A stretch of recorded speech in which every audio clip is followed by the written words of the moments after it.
G. Hello po. Actually, sobrang laki po ng impact and I think we're all aware of it bilang sobrang successful ng season ng PBB na to and we're grateful to be part of it. It actually changed my life as an actress also. One of the reason why I joined PBB is mas makilala ko ng mga tao as Ashley Ortega kasi bilang matagal na rin po ako sa industriya, lagi lang po nila ako nakikita sa mga teleserye and the roles that I portray. But inside the PBB house, mas nakilala nila ako as Ashley, as how I am as a person. And it changed my life, even though I was the first evictee.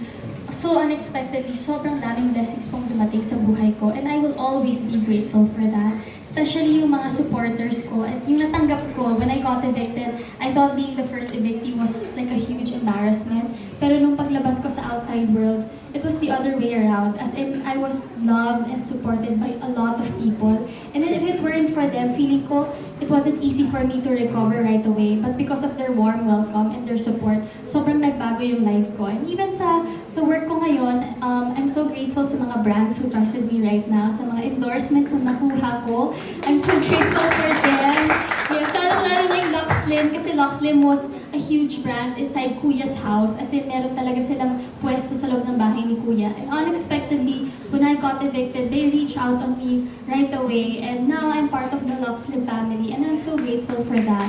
And other than that, marami rin mga lumapit. And may mga projects na rin actually. Like teleserye, may movie, may MMFF movie akong gagawin. So I'm just really grateful. And lahat po ng, hindi ko in-expect lahat na nangyari. Actually, lahat kami, like PBB changed our life and we will always be grateful sa lahat ng mga taong nagmahal at nagsuporta sa amin. Thank you so much, Ashley. Beautifully said. So let's hear naman siguro from you, Michael. Good morning, Ms. G. That question really fascinates me because I was talking to my fellow housemates. Sabi ko nga, bago tayo pumasok sa bahay ni Kuya, ibang-iba yung buhay namin. Until compared to when we all went out, whether they were Big Four, they were evictees, talagang ang laki ng pagbago. And it's something that we truly cherish and we're grateful for kasi it was impactful. I mean, this PBB stint for us was not just a way to introduce ourselves to the world, but it was for us to know ourselves better. For me personally, bukod sa tulong sa career, tulong din sa sa sarili kong buhay. I mean, it taught me many life lessons, how to be a better person, a better housemate, and to be a better actor. Especially in this industry na marami tayong kailangan alagaan, yung mga tao sumusuporta sa atin, yung mga bosses, yung network, of course. And I think through this, you're right, it's a training ground that really impacted my life to navigate in this industry in a different way na.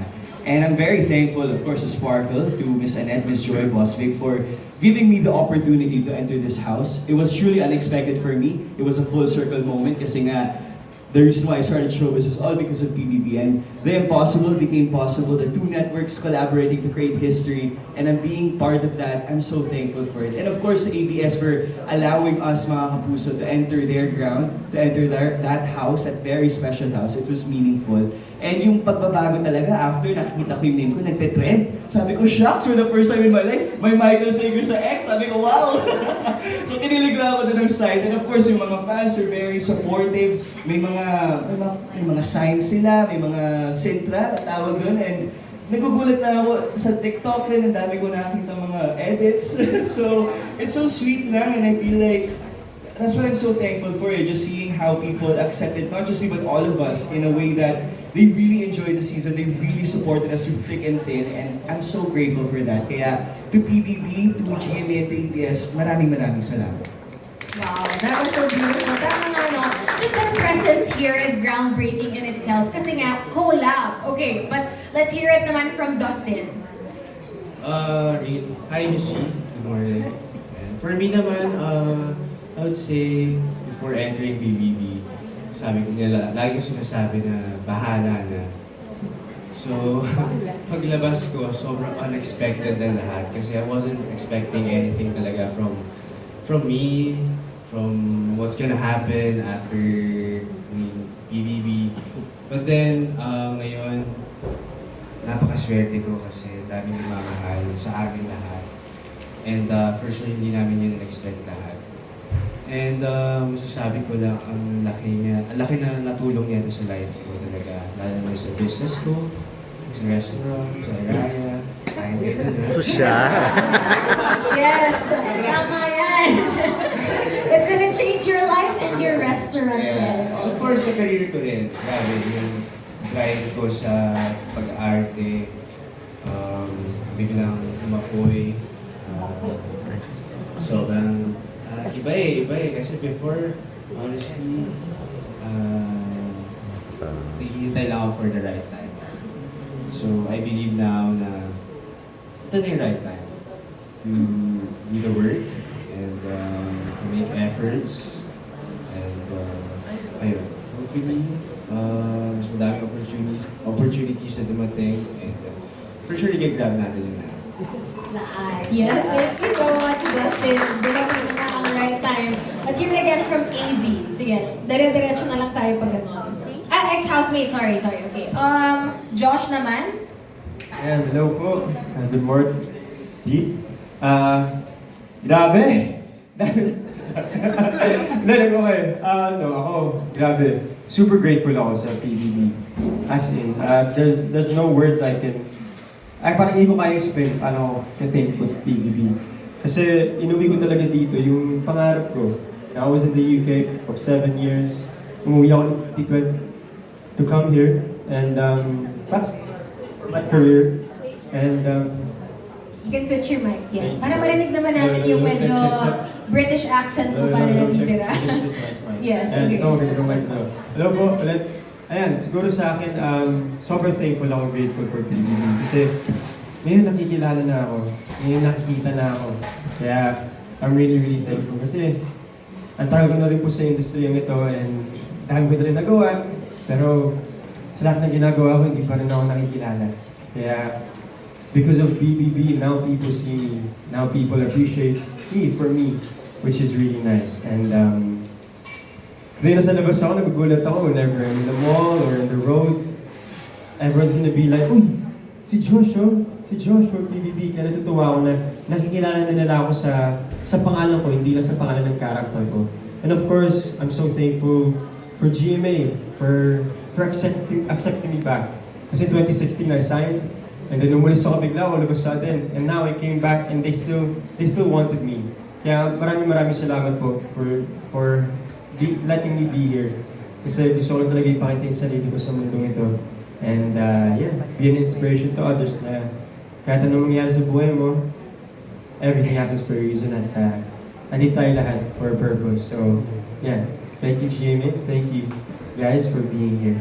Ayan, thank you so much, Josh. And grabe, nag-grow din talaga yung confidence mo. I always tell you that, but just seeing you before and now, iba talaga yung nagagawa sa inyo ng bahay ni Kuya. So, with you naman, Vince, how is it? Grabe ako, nagbago din talaga yung buhay ko. Actually, galing nga ng Korea eh. Wow! Fresh! Picture sa akin. Sabi ko, wow, grabe. Iba na pala talaga to. Tama, grabe.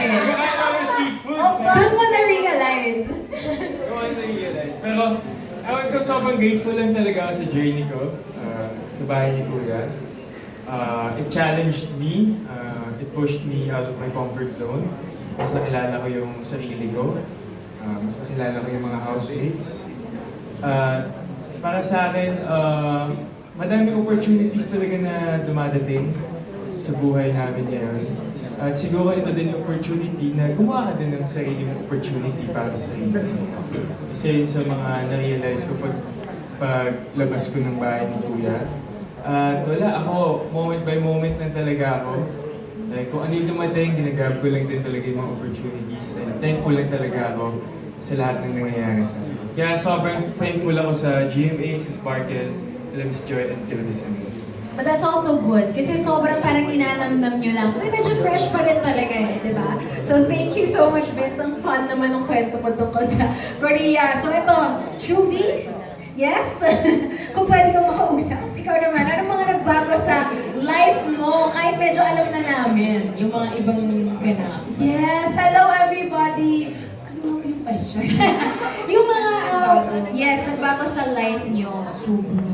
Guys, kung alam niyo lang guys, kung alam niyo lang talaga, I may not have bagged the big winner title, but I truly feel like a winner. Grabe naman talaga yung win.